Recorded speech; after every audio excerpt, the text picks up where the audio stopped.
Okay, so may nakuha po ba kayo doon sa ating pinanood? So, gano'n lang po kasimple mag-share ng Ephesians 2:8 to 9. So, yung kaligtasan at yung magandang loob ng Diyos, yung pananampalataya at hindi ito bunga ng ating mga gawa. Kasi tayo mga Pilipino, yun ang ating paniniwala na ang pagpunta sa langit ay kinakailangan mong gumawa ng mabuti. Hindi ko sinasabi ng Biblia na huwag kang gumawa ng mabuti. Actually, ang paggawa ng mabuti ay resulta ng ating tamang pananampalataya sa ating Panginoon. So mga kapatid, yun po ay napakalaga sa atin na ating pananampalataya sa Panginoon, yun lamang ang makapagliligtas at dahil sa biyaya ng ating Diyos. Ngayon pong umaga tayo ay muling magpapatuloy sa ating pong serye patungkol po sa prayer, care, at saka po yung ating pag-share. So ito po hindi natin tatantanan hanggang hindi ho natin ginagawa at nagiging kumbaga ay lifestyle ng GBCC. Actually, hindi lamang po dito kundi sa lahat po ng ating mga daughter churches. So, sa ating pong talata, sa Luke chapter 10, verses 1 to 12, natin nung binasa kanina, ang patungkol sa pagsised ng Panginoon sa 72. Kung atin nung mabalikan yung pong Luke chapter 9, diyan po ay makikita natin na ang Panginoong Jesucristo ay nag-send naman dun sa kanyang 12 mga alagad. Kung atin nung papansinin at pabasahin, same po yung kanyang instruction sa kanila na ipangaral ang paghahari ng Diyos, ipangaral ang paghahari ng Diyos hindi lamang sa lugar na yon kundi sa lahat ng dako. Then after ng chapter 10, ay ipapakita naman po ng sabi dito sa 72 na pareho rin po ang ibinigay sa kanila na tagubilin ang ipangaral ang salita ng Diyos. Ito po yung ating phrase. Caring people, sharing Jesus. So ito po yung ating gustong yakapin na paniniwala bilang isang iglesia na magiging lifestyle natin yung ating actually understood na bawat isa sa atin dapat po nagpe-pray. Pero bawat isa po sa atin dapat magpakita ng care at dapat po namang mag-share. Ito po napakalaga sa atin bilang mga mananampalataya to care for people and to share Jesus. To care for people and to share Jesus. Sa atin mong binasa mga kapatid sa Luke chapter 10, 1 to 12, makikita po natin dyan ang 3 requirements for us to be able to care for people and to share Jesus. There are 3 requirements. 3 requirements, when we say requirements, ito ay talagang kailangan. Requirements or it will serve as a key o susi for us to be able to care for people and to share Jesus to other people. First is, it requires compassion for the people. The first requirement is, it requires compassion for the people. Dapat po ay meron tayong compassion in order for us to care for people and to share Jesus. It requires compassion. Ang sabi po ng salita ng Panginoon sa Matthew chapter 9, 35 to 36, actually, kung atin mong babasahin ang Matthew chapter 9, 35 o 37, binanggit din po doon yung Luke chapter 10, verse 2. Yung, He told them, the harvest is plentiful, but the workers are few. At bago po yung sinabi yun sa Matthew chapter 9, sinabi niya sa 35 and 36, nilibot ni Jesus ang mga kabayanan at ngayon, nagturo siya sa mga sinagoga. Ipinangaral niya ang mabuting balita tungkol sa pag-aari ng Diyos at pinagaling ang mga may sakit, anuman ang kanilang karamdaman. Ang sabi ng salita ng Panginoon, ang purpose ni Jesus Christ sa pagkakataong ito ay ipangaral ang mabuting balita at magpagaling ng mga may karamdaman, anuman ang kanilang sakit. Then verse 36, ang sabi dito, nang makita niya ang napakaraming tao, sabi ng Biblia, nahabag siya. Nung makita niya napakaraming tao, nahabag siya sa kanila sapagkat sila ilito at lupaypay parang mga tupang walang pastor. Caring people, sharing Jesus requires compassion. Nagsisimula pong lahat sa compassion. Nagsisimula ang pagpapakita ng care at pag-share kapag nakadama tayo ng kahabagan, nakadama tayo ng pagkaawa, at nakadama tayo ng pagmamahal sa ibang tao. Everyday tayo po ay may mga nakakasamang hindi mananampalataya. Tama ho? Sino sa inyong araw-araw kasama ay Kristiyano na? Yung talagang may relasyon na kay Kristo. Araw-araw. Araw-araw. Sino sa inyong hindi nakakasalubong ng hindi Kristiyano? Iba lahat po sa atin ay nakakabili ka sa tindahan na ang may-ari ay wala pang relasyon kay Kristo. Ikaw ay nakakasalubong, maglalabas ka ng inyong bahay, meron diyang kapitbahay, meron ka dyan na makakasalubong na hindi pa mananampalataya, o sa eskwela, may mga makikita ka na hindi pa rin tunay na mga mananampalataya. Lahat po tayo mga kapatid ay nakakakita ng mga tao na wala pang relasyon kay Kristo. And the Bible says, when Jesus saw the crowds, He had compassion on them. Christ's purpose is to seek and save all that are lost.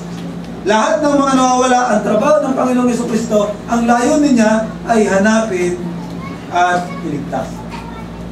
Hindi po naitala sa atin pong binasa yung tamang bilang ng mga tao, pero sabi po ng talata ay napakaraming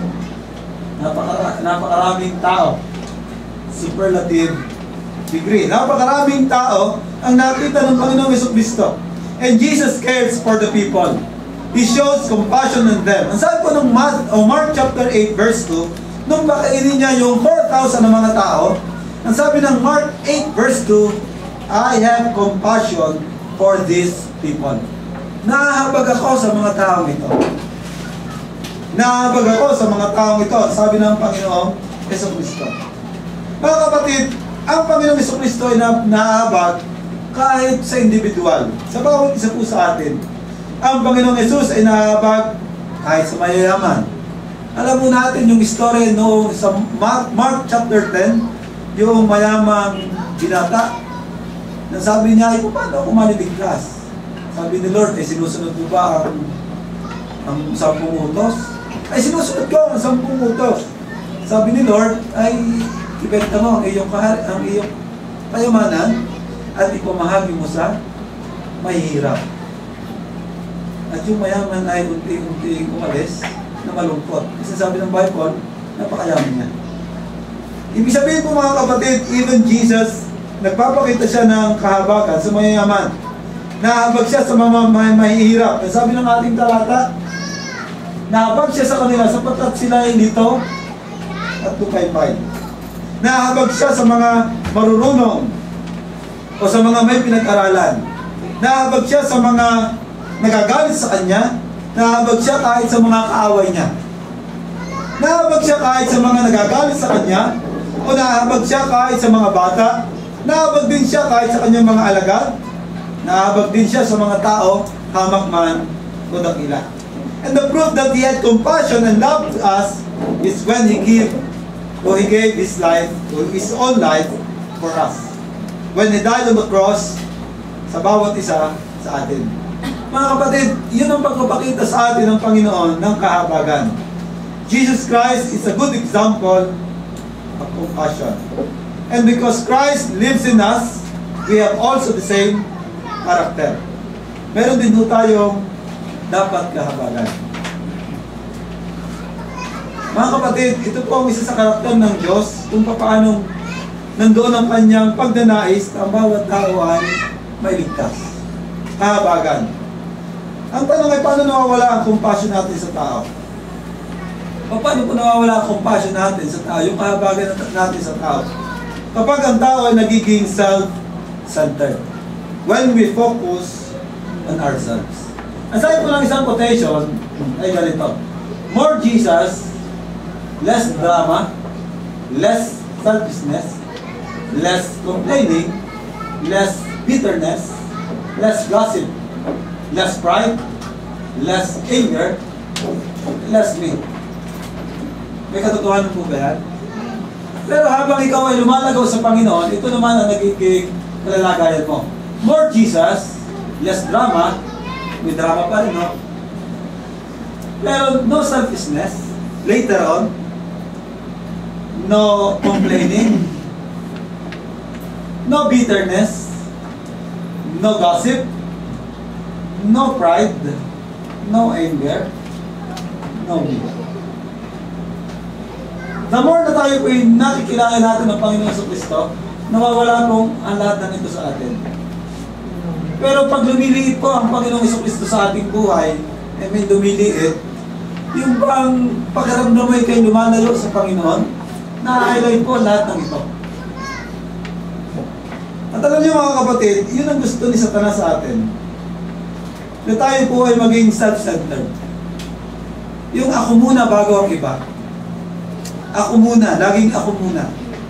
At nawawala po ang kahabagan mga kapatid kapag po tayo nagiging self-centered. Kapag ka napakarami nating dahilan patungkol sa ating buhay, nawawala ang kahabagan sa atin. Ito ba'y naranasan natin sa ating buhay? Marami tayong dahilan. Minsan ay ipagod na ako. Ako naman inyong papagpahingahin. Marami pa akong gagawin. Meron pang gagawa na yan. Minsan nagiging self-focus tayo, self-centered sa ating buhay.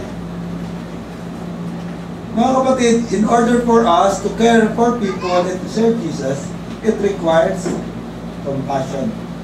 Sabi po ng isang quotation, compassion, learn it, teach it, share it.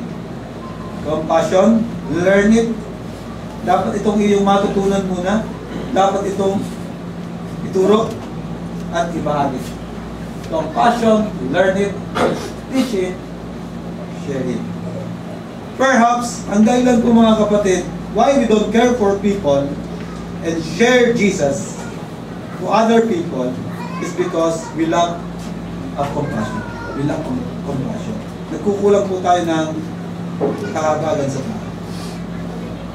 Yun po yung may katotohanan. Kapag tayo kulang ng kahabagan, napakadali po ma-highlights ng sarili. How can we resolve that? Dapat po natin gawin, go back to the Lord Jesus Christ and go back to His Word. Look to Jesus, not to people, get closer to Him, and not to material things, and open our heart to Him. Yun po mga kapatid, ang paraan upang tayo ay magbalik loob yung ating kahabagan sa Panginoon. Look to Jesus. Tingnan po natin ang ating Panginoon Jesus. Kung susunod po natin ang ating mga sarili mga kapatid at i-rate ang ating kahabagan sa 1 to 10, 1 ang pinakamababa, 10 ang pinakamataas, nasa no tayo? Nasa no tayo? Kung ang ating home ratings ay nasa 4, nasa 3, malabo magpakita tayo ng care sa tao. Malabo tayo mag-share ng tungkol kay Jesus. First requirement is compassion for the people. Compassion for the people. Pangalawa, it requires urgency. Urgency. Nasabi po ng verse 2 ay ganito. Sinabi niya sa kanila, Luke chapter 10 verse 2, sinabi niya sa kanila, sagana ang anihin, ngunit kaunti ang magagawa o mag-aani. Urgency. Ano ang urgency yung dito? Yung talagang, ano ba talagang urgency? Kailangan. Minamadali. Ang sabi dito ay sagana ang anihin. Ngunit ang problema, kakaunti ang manggagawa, kakaunti ang mag-aani. Kakaunti ang mag-aani, pero napakarami na ang aanihin. Makikita po natin dito yung tawag ng pangangailangan. This is a serious matter. It is necessity. Yung tawag ng pangangailangan. At pagkatawag ng pangangailangan, eh talagang alam mo natin yung tawag ng pangangailangan. Lahat ng bagay ay iyong gagawin. Mga kapatid, makita natin dito, una, yung pong good news. Ang sabi nung verse 2, Sabi dyan, ang gandang balita ay sagana ang anihin. Ito napakagandang balita niyan. Sagana ang anihin. Kung ikaw magtatanim ng palay, wala naman sa ating panahon dito, na nagtatanim ng palay, pero kung ikaw mayroon tanim na anumang uri ng halaman, at napakarami ng anihin, ano ang iyong pakiramdam? Di ba napakasarap sa pakiramdam na isang buti lang ang iyong itinanim pero maanihin mo ay 5 sako? Hindi posible lang matulog. Pero ibig ko sabihin no, ay isang sakong itatanim mo, tapos aani ka ng 30 sako o higit pa. Di ba napakasaya ho nung nagtanim? At ito po ay magandang balita, sagana ang anihin. Ito nakakatuwa, sagana ang anihin. Pero mga kapatid, nakikita po ba ninyo na sagana ang anihin? Nakikita ho ninyo? Wala makakakita. Nakikita ho ninyo na sagana ang anihin. Maraming kaluluwa ho ang nangangailangan ng salvation ng Panginoong Jesucristo. Napakaraming anihin. Pero ang masadnos ay kaunti ang magagawa. Hindi naman po malungkot na balita. Pero nung tayo mabuting balita, sagana ang anihin. Pero ang sadnos, kakaunti ang manggagawa. So, ibig sabihin po ng sagana ang anihin, mga kapatid, ibig sabihin, kahit saan po tayo magpunta, may maaani. Kung ikaw ay nagtatrabaho sa iyong mga office mates, pwede mong share ng salita ng Diyos. Kung ikaw ay nag-aaral, bago magbakasyon, pwede mong share ng salita ng Diyos. Kung ikaw ay nasa tahanan, siyempre, nakakabili ka sa tindahan, o di kaya namin nakakasalubong ka ng iyong mga kumare, kumpadre, kakilala, nangangailangan po sila ng salita ng Diyos. Mga kapatid, dito po sinabi ng ating Panginoong Jesucristo 2,000 years ago. Kahit anong panahon, may maaani. Noon, magpahanggang ngayon, sagana ang aanihin. At isa sa mga kapatid, isa po tayo na kung saan ay naani yung ating kaluluwa. But I mean to say, nagkaroon tayo ng relasyon sa ating Panginoong Jesucristo. Napakahalaga po na maintindihan natin na kayo at ako ay isa sa dati sa mga aanihin, pero ngayon tayo po ay naani na. Pero mga kapatid, ang sadnos ay kakaunti ang manggagawa. And now the Lord is calling us. Are you willing to be His laborers? Willing po ba tayo na maging kamanggagawa ng ating Panginoong Jesucristo? Hindi po lang kailangan tayo ay maging pastor o maging missionary para magamit niya sa pagpapahagi ng salita ng Diyos o ng mabuting balita ng kaligtasan. Bagamat may mga tao na tinatawag talagang magpastor at maging missionary, mga kapatid, pwede po niyang gamitin ang bawat isa sa atin na dating tayo ay anihin, ngunit ngayon tayo naman yung mag-aani. Ngayon, ang tanong, tayo ay naani na? E baka naman pwede tayo rin naman maging tagapag-ani. Sabihin nga nyo sa inyong katabi, huwag mong ipagdamot ang pagpunta sa langit. Balingan mo, sabihin mong ikaw din. Huwag natin ipagdamot ang pagpunta sa langit. Actually, i-share lang naman.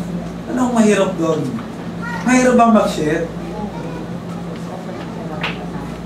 Mahirap mo ba mag-share at tungkol kay Jesus?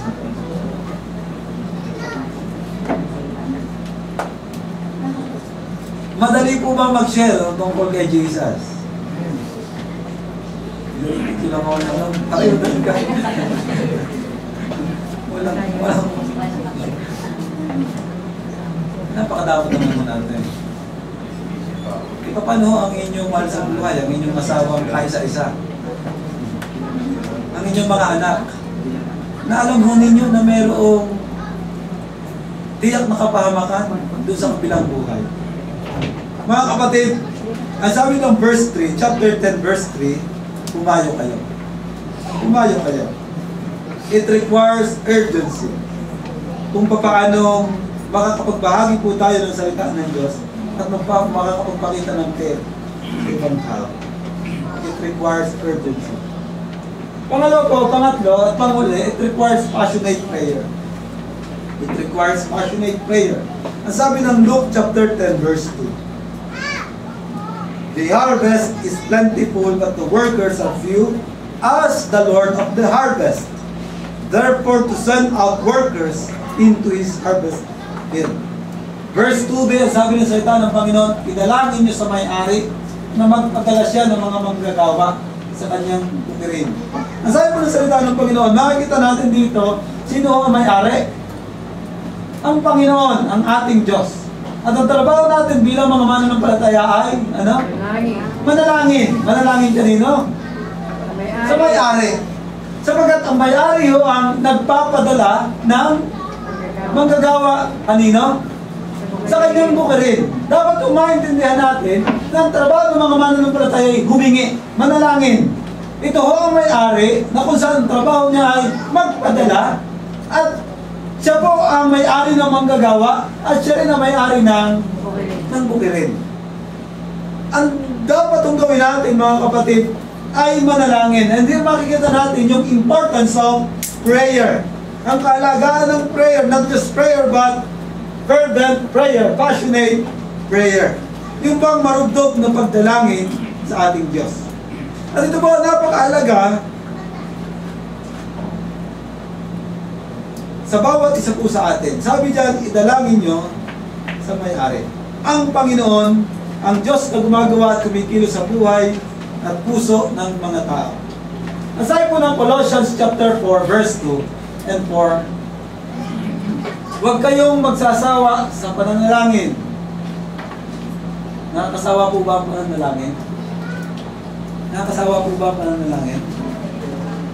Minsan nakakasawa, kaya sinabi ni Paul, huwag kayong magsasawa. Minsan kasi nakakaramdam ang mga mananampalataya ng pag-asawa. Sabi ni Paul, huwag kayong magsasawa sa pananalangin. Gawin ninyo itong taimtim at may pasasalamat. Idalangin ninyo na sa tulong ng Diyos ay maipangaral namin ang kanyang salita at maipahayag ang hiwaga ni Kristo. Ano yung hiwaga? Ang sanhin ng pagkabilanggo ko ngayon patungkol kay Kristo. Ipanalangin ninyo, maipahayag ko ito ng buong linaw gaya ng nararapat.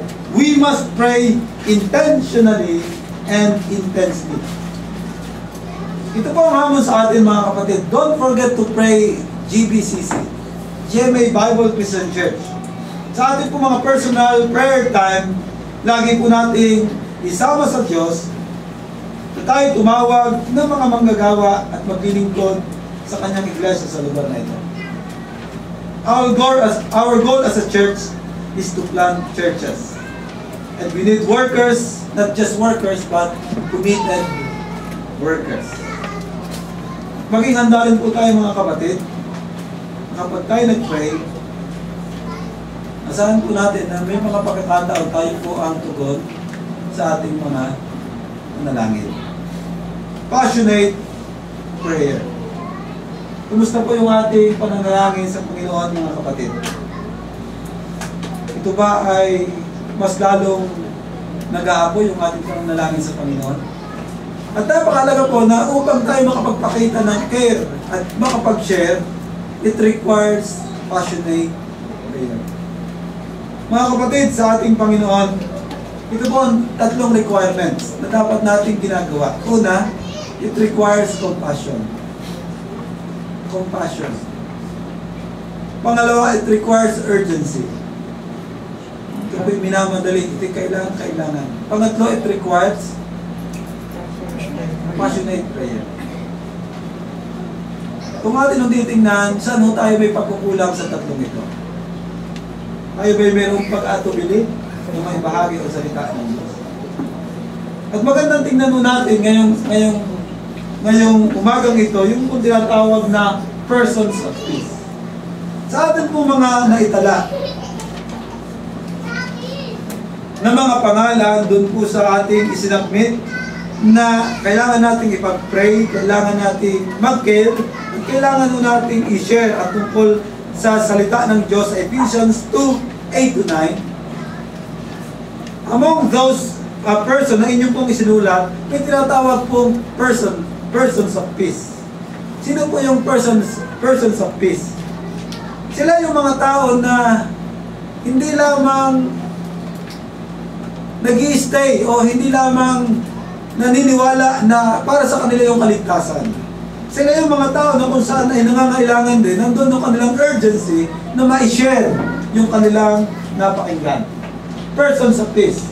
Last Sunday, pinag-aralan nun natin ang patungkol saan?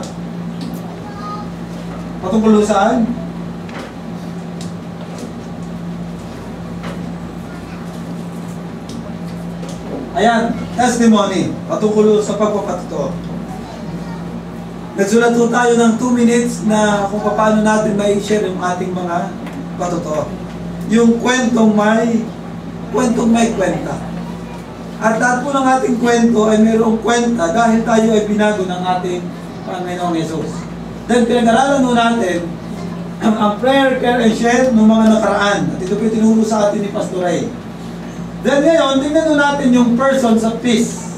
Persons of peace. Aside po ng Luke chapter 1 verses 1 to 12 o chapter 10, 1 to 12, ano yung utos ng ating Panginoong Jesucristo? Jesus command His disciples to do and not to do. Ano ang dapat na gawin ng mga mananampalataya? Anong kanyang mga alagad na inutusan? Tingnan po natin yung verse 2. Sabi dyan, as the Lord. Ang dapat niyang gawin, pakibaba kapatid? Hindi, pakibaba? Hindi. Pakibalik? Ayan, okay. Ayan, okay. So, to do. Yung pong verse 2, sabi dyan, He told them the harvest is plentiful, but the workers are few. Then sabi dyan, ask the Lord. Ang dapat natin gawin ay, ask the Lord. Then verse 3, sabi dyan, go. Humayo kayo. Humayo kayo. Then ano ba ang sabi ng salita ng Panginoon? Verse 5, when you enter a house, first say, peace to this house. Ayan, peace to this house. Yun po ang sasabihin. Then verse 7, stay in that house, eating and drinking whatever they give you, for the worker deserves his wages. Then verse 8, ang sabi dyan, when you enter a town and are welcomed, eat what is set before you. What to do? Verse 9, heal the sick who are there and tell them the kingdom of God is near you. So ito po ang sinasabi ng salita ng ating Panginoon sa dapat nating gawin. Ano yung not to do? Sabi ng verse 4, not to do. Verse 4, do not take a purse or bag or sandals and do not greet anyone on the road. Then verse 7, last part, do not move around from house to house. Then verse 10, but when you enter a town and are not welcome, go into its streets and say, even the dust of your town and that sticks to our feet, we wipe off against you. Ang sabi ng salita ng Panginoon, ito yung mga not to do. Sa chapter 10, 1 to 12. Then, ano ba yung principles for outreach based on Luke chapter 10, 1 to 12? What are the sub-principles for outreach that we should follow? Ibig sabihin, pinakita po nung nakaraan yung po tinatawag na outreach Bible study at saka po yung Bible study. Pag po Bible study, ibig sabihin, ay yung mga malalapit na kung saan ay pwede nating dalhin sa church. Pero pag po outreach, yun yung mga malayo na kung saan ay magtatanim ng mga iglesia. Ang sabi ng chapter 10, 6 to 7, if a man of peace is there, stay in that house. If a man of peace is there, stay in that house. Luke 10, 6 to 7. Una, anong ibig sabihin noon? A pioneer. Yung pioneer, ibig sabihin, church planters who are cross-cultural missionaries or those who have transferred to a new location to plant churches may actually live in the home of the person of peace. Ibig sabihin, kung halimbawa, ikaw ay dating narito, pagkatapos ikaw ay umalis, pwede ka maging pioneer. Ibig sabihin ng pioneer, ikaw yung magsisimula. Stay or actually live in the home of the person of peace. Pangalawa, living in your home. For most of us, when we meet a person of peace, we will continue to live in our home. In this case, to stay with the person of peace means do not immediately leave them and look for additional contacts. Ibig sabihin, hindi yung pag nasharean mo, alis ka na ulit, lipat ka na naman. Pag nakakita ka ng person of peace, leave them. Or, kailangan mong magstay sa kanila and not look for additional contacts. Stay with them and allow them to lead you in their contacts. Ito po ang trabaho nila. Stay with them, pagkatapos ay allow them to lead you to their contacts. Kasi may mga kaibigan, kasambahay, na pwede, halimbawa, ikaw ay isama at mag-share ka ng salita ng Diyos sa kanila as soon as possible. Start an open cell with the entire group together. Living in your home, give them extra special attention. Get to know them well. Pray with them as often as possible. Then share the word with them. Text them frequently. Napakalaga po ng text. Then they will gladly receive all of this. Ang sinasabi po natin ngayong umaga sa ating pag-aaral ay yung pag nakita mo na yung person of peace. Kung po sa inyo mga isinulat na pangalan, meron po ba kayo nakikita na person of peace? Yung sa palagay nyo na sila yung tinatawag natin kasi sila yung ating first generation. Then yung second generation, yung kapag po yung ating sinashiran ay mag-share na rin dun po sa iba. Then kapag po yung sinare nila ay nag-share na rin sa iba, tinatawag po natin yung third generation. Kaya po huwag tayo makontento na nakapag-share lang po tayo doon sa taong iyon. Kundi yung taong iyon ay ipag-pray natin na makapag-share din po doon sa ibang tao. The person of peace is someone who is usually an unbeliever. Ito yung mga tao na wala pang relasyon sa Panginoon. Then, sila yung tumugol sa salita ng Diyos and its messengers. Sila yung tumanggap sa Panginoon. Sila yung nakakilala sa Panginoon. Then, yung person of peace, sila yung can gather a group of people together to hear the gospel. Sila yung mga tao na, Pastor, meron pa akong pwedeng share natin. Pwede ka bang sumama sa akin para ating sharean sila? So, sila yung mga tao na pwede nating tawagin na person of peace. Sila yung can influence others to follow Christ. And a huge resource for the making disciples rapidly. May nakikita po ba kayong ganitong tao? Yung bang talagang kaya niyang hatakin yung kanyang mga kaibigan, kaya niyang hatakin yung kanyang mga kabarkada, kumare, kumpadre, kaya niyang hatakin yung kanyang mga classmates. Sila po yung mga tao ito. Sila yung person of peace.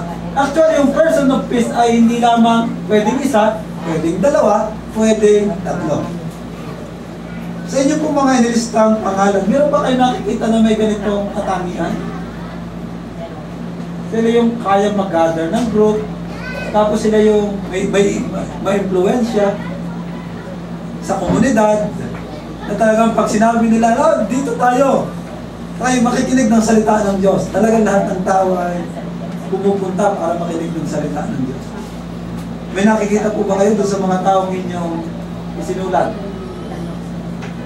May naiisip na po kayo kung sino ang person of peace doon sa mga tao na inyong naitala? Person of peace, tingnan po natin sa ilang mga talata sa Biblia.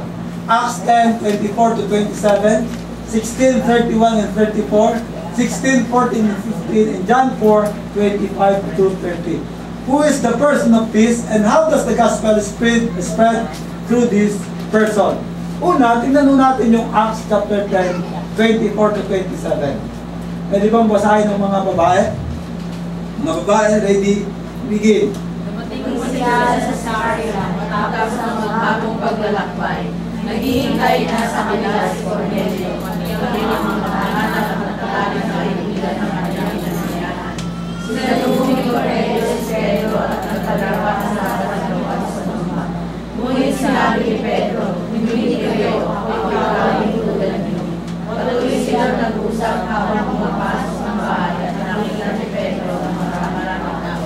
Okay, so sa inyo palagay, sino po ang person of peace dito? Okay, si Cornelio, ang trabaho, sabi ng verse 24, naghihintay na sa kanila si Cornelio, pati ang mga kamag-anak at matatalik na kaibigan na kanyang inayahan. Sabi ng salita ng Panginoon, dito si Cornelio, nakakilala sa Panginoon, pagkatapos anong ginawa niya? Hinikayat niya yung kanyang mga kamag-anak, sabi doon, pati yung kanyang mga kamag-anak at matatalik na kaibigan ay kanyang inanyayahan. At pagpasok ni Pedro, sabi doon, nandun na yung mga maraming tao na gustong makinig ng salita ng Diyos. So dito po sa ating talata ay si Cornelio, ang person of peace. Ang trabaho niya ay mag-gather ng tao, siya yung medyo mayroong impluensya na kung saan ay pwede niyang ang mga tao ay kanyang maimbitahan. Ay ba'y mayroong katangian ni Cornelio. Pati ang mga kamag-anak at matalik na kaibigan na kanyang inanyayaan ay naroon na at naghihintay. Then, yung Acts 16, 31 to 34, mga lalaki, basa, begin. Sumagot sila, sumampalataya ka sa Panginoong Yesus at maniligtas ka. Ikaw ang iyong sambahayan. At ang salita ng Panginoon ay pinahayag nila sa kanya at sa lahat na nasa kanyang bahay. Nang gabi rin iyon, inugasan ng bantay ang kanilang mga sugat at nagpabautismo siya, pati ang buo niyang sambahayan. Pagkatapos, sila ay isinama niya sa kanyang tahanan at inaina ng pagkain. Galak na galak siya at ang kanyang buong sambahayan, sapagkat sila ay natutong sumampalataya sa Diyos. Sino po dito ang person of peace? Yung bantay, okay. Yung pong bantay na nakakilala sa Panginoon, at ang ginawa niya ay dinala niya ang salita ng Diyos, siya mismo ang nag-share sa kanyang buong sambayan. Ang sabi dito, sapagkat sila ay natutong sumampalataya sa Diyos. Sila ay isinama niya sa kanyang tahanan at hinainan ng pagkain, galak na galak siya at ang kanyang buong sambayan. So ang person of peace dito ay walang iba kundi yung bantay. Again, siya ginamit ng Panginoon para ang kanyang pamilya ay nakakilala sa Panginoon. Alam niyo, nakakalungkot sa ating kapanahunan, maraming mga mananampalataya, siya lamang ang mananampalataya sa kanyang pamilya. For almost 5 years, 10 years, 20 years, mamamatay na nga yung kanyang mga unti-unti na bumibitaw sa buhay, yung kanyang mga pamilya, at hanggang ngayon hindi pa rin yung nadadala. Nakakalungkot naman po. Kung kayo po isang mananampalataya ng inyong pamilya, hanggang ngayon hindi nyo madala sa Panginoon, nakakalungkot naman. Sa Biblia ay nakakapagandang tingnan na kapag ang isang tao nakakilala sa Panginoon, ang lagi niyang desire ay yung kanyang pamilya ay madala sa Diyos. Next, ang sabi ng 14, kabilang dito ang isang nagngangalang Lydia, taga Tiatira, at mga ngalakal ng mga telang purpura. Hindi ko alam kung anong tela yan. Siya may takot sa Diyos. Binuksan ng Panginoon ang kanyang isip at siya'y naniwala sa ipinangaral ni Pablo. Sino po ang person of peace dito? Si Lydia. Anong ginawa niya? Nagpabautismo siya at ang mga kasambahay niya. Pagkatapos sinabi niya, kung tinuturing po ninyo akong tapat na lingkod ng Panginoon, doon na kayo tumuloy sa amin. Naigpit ang kanyang anyaya, kaya't hindi namin napahindihan. So, ibig sabihin, salita ng Panginoon, sabi niya, nagpabautismo siya at ang kanyang kasambahay. Nakakilala rin sa Panginoon, si Lydia, ang kanyang pamilya. Siya rin ang ginamit ng Panginoon. Then, John chapter 4, 25 to 30. Sinabi ng babae, nalalaman ko pong paparito ang Mesiyas at tinatawag na Kristo. Pagparito niya, siya ang magpapahayag sa atin ng lahat ng bagay. Ako nagsasalita sa iyo at tinutukoy mo, sabi ni Jesus. Dumating ng sandaling yon ang kanyang mga alagad, nabigla sila na makita nakikipag-usap siya sa isang babae. Ngunit, isa pa sa kanila ay wala nagtanong kung ano ang ibig ni Jesus. O kaya kung bakit siya nakikipag-usap sa babae. Iniwan ng babae ang kanyang banga, bumalik siya sa bayan, at sinabi sa mga taga roon, "Halik kayo, tingnan ninyo ang mga taong nagsabi sa akin ng lahat ng ginawa ko. Siya na kaya ang Kristo?" Kaya't lumabas sila ng bayan at nagpunta kay Jesus. Sino po dito ang person of peace? Yung babaeng Samaritana. Alam mo natin, nung nakarang pinag-aralan natin, verse 39, sabi doon, marami ang sumampalataya sa Panginoong Hesus dahil sa patutuo noong babae. Mga kapatid, dapat po makita natin yung person of peace. Person of peace. Pero ang tanong, paano natin makikita ang person of peace? How to find the person of peace? Una, mapapansin natin diyan, una, dapat hula yung manalangin. Dapat nating panalangin yung ating mga pinangangaralan, yung ating binabahaginan ng salita ng Diyos. Yung mga taong nakalista sa atin, dapat nating ipinagpe-pray. Pangalawa, share your testimony. Share your testimony. Paano ka nakakilala o ano ang buhay mo bago ka nakakilala sa Panginoon? Paano ka nakakilala sa Panginoon at ano ang buhay mo pagkatapos mo makilala ang Panginoon? Then use your testimony as a bridge to share the gospel. Notice those who are very responsive. Kung kayo po ay nakapag-share na, nakakalungkot lang kasi marami sa atin hindi pa nakakapag-share. At hindi po natin naranasan yung notice those who are very responsive. Kasi once na kayo nag-share, may mga tao na talagang, alam mo, ramdam mo na talagang meron silang kauhawan sa salita ng Diyos. Gustong-gusto nila ang salita ng Diyos. Tingnan po natin yung taong iyon. Then a person of peace will be very responsive. Talagang responsive siya. At doon po natin makikita kung paano natin mahanap yung person of peace. Manalangin, ibahagi yung testimony, gamitin yung testimony as a bridge to share the gospel, and notice those who are very responsive, and the person of peace will be very responsive sa salita. When you find a person of peace, mga kapatid, ask them to gather a group of their friends and relatives. They will do it.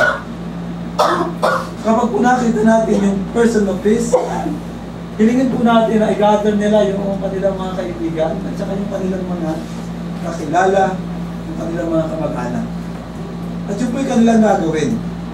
Then start an open cell of Bible study with the full group together. Kung atin po gagawin ito mga kapatid, napakadali po ng paglago ng gawain ng ating Panginoon. Napakadali po ng paglago ng gawain ng ating Panginoon Jesus. Mga kapatid, ano po ang benepisyo of finding the person of peace? Gaya po ng aking sinabi, magiging madali ho ang pag-unlad, ang pag-usat ng gawain ng ating Panginoon Jesus. Kung titingnan ho ninyo ang inyong mga isinulat, lahat po ba'y nakapagsulat ng mga tao na gusto niyang ipag-pray, pagpakitaan ng kin at sharean? Sino sa inyong hindi po nakakapagsulat? Taas nga po ang kamay. Lahat meron na. Kung inyong titingnan na yung inyong mga isinulat, alin ho dyan? Actually, kung babasahin ko dito ang mga nagsulat, ay gusto ko magbagitin yung mga nagsulat. Para at least alam nyo ang inyong mga sarili kung wala kayo rito. Alarcon Malo, Almadrones Joyce, Almadrones Melinda, Almadrones Ray, Uwid Victor, Abautan Marisa, Cortes Christian, Dalauta Doy, De Los Santos Fermin, De Los Santos Charmaine, De Los Santos Sheila, Dimas Darlene, Enriquez Jaira, Gatchailan Gatchay, Sheila May, Gomez Efren, Gomez Norma, Guzarin Jacqueline, Guzarin Jo, Guzarin Minyonet Joy, Guzarin Veronica, Guzarin Ralph, Enson Dayan, Joven Wilfredo, Lumugdan, Jamaica, Manalo Cindy, Bidyavilla Gino, Mendoza Andy, Mendoza Jessa, Pirenya Mila, Pirenya Tony, Puspus Antoinette, Puspus Alia, Ruby Arman, Ruby Florante, Ruby Mary Ann, Ruiz Jack Gabriel, Sebastian Nivea, Sugitan, Nanay Ibay, okay, Senes John Limuel, Senes Kim Owen, Villadolid Josie, and Villadolid Jillian. These are the people who listed names na kung saan ay gusto nilang ipag-pray, magpakitaan ng care, at siyaran ng salita ng Diyos. Alam niyo ang inyong mga sarili na hindi pa naglilista. And before you leave the church, bago po kayo umalis, gusto ko po magpasa kayo ng mga tao na kung saan ay gusto nyong kahit 3 taon o hanggang 5 taon na gusto nyong ipag-pray, gusto nyong pagpakitaan ng care, gusto nyong sharean ng salita ng Diyos. Mga kapatid, ito po hamon sa atin. Pare-pareho tayong hinahamon ng Panginoon. Kahit po kayo ay leader ng church, how much more kung kayo ay leader ng church? Mas inuutosan mo tayo ng Panginoon na magpagamit sa Panginoon. Kung kayo po ay matagal ng Kristiyano, alam nyo, ang dahilan bakit kayo nanlulupay-pay, una, hindi kayo nagbabasa ng salita ng Diyos. Hindi kayo nag-aaral ng salita ng Diyos. Pangalawa, hindi na kayo nagpe-pray. Nanlulupay-pay kayo kasi hindi tayo nagbabasa ng Biblia o nag-aaral, hindi tayo nagpe-pray. Pangatlo, absent sa gawain ng Diyos. Talagang may kayo manghihina. At panghuli, napakahalaga, yung pag-share ng salita ng Diyos. Iba ho ang galak na naiibigay kapag tayo nag-share ng salita ng Diyos. Gaya po ng una kong preaching sa GPCC last September 2012 na ang pag-aaral ng salita ng Diyos, na ang pananalangin, na ang pagdalo sa gawain, at ang pag-share ng salita ng Diyos ay parang lamesa. Hindi tatayo ang lamesa kapag ulam ang paa. Yes, kung tatlo, tatayo naman. Pero hindi ka pwede maglagay ng kanin dun sa kabilang bahagi dahil matatapon. Lalo tigit kung kulang ng dalawang paa ang lamesa. Tatayo, pero napakahirap. Lalo na ako kung iisa. Kahit ilagay mo sa gitna, mapapatayo naman. Pero kaunti mong sagit, ibabagsak.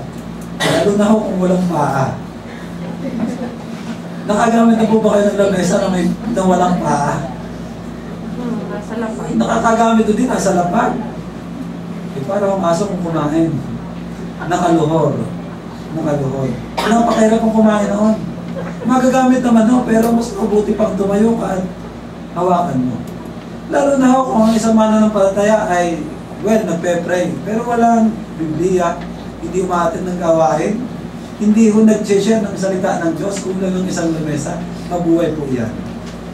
Ay how much more kung hindi ka na nga nagpe-pray. May Bible ka nga, ginagabok naman, ginagawa mo pang anting.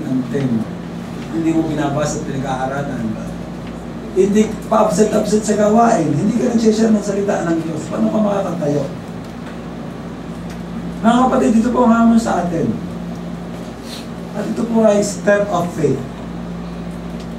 Hakbang po ng pananampalataya, yung pagbabasa ng Biblia, pag-aaral, pananalangin, pag-share ng salita ng Diyos, at pagdalo sa gawain.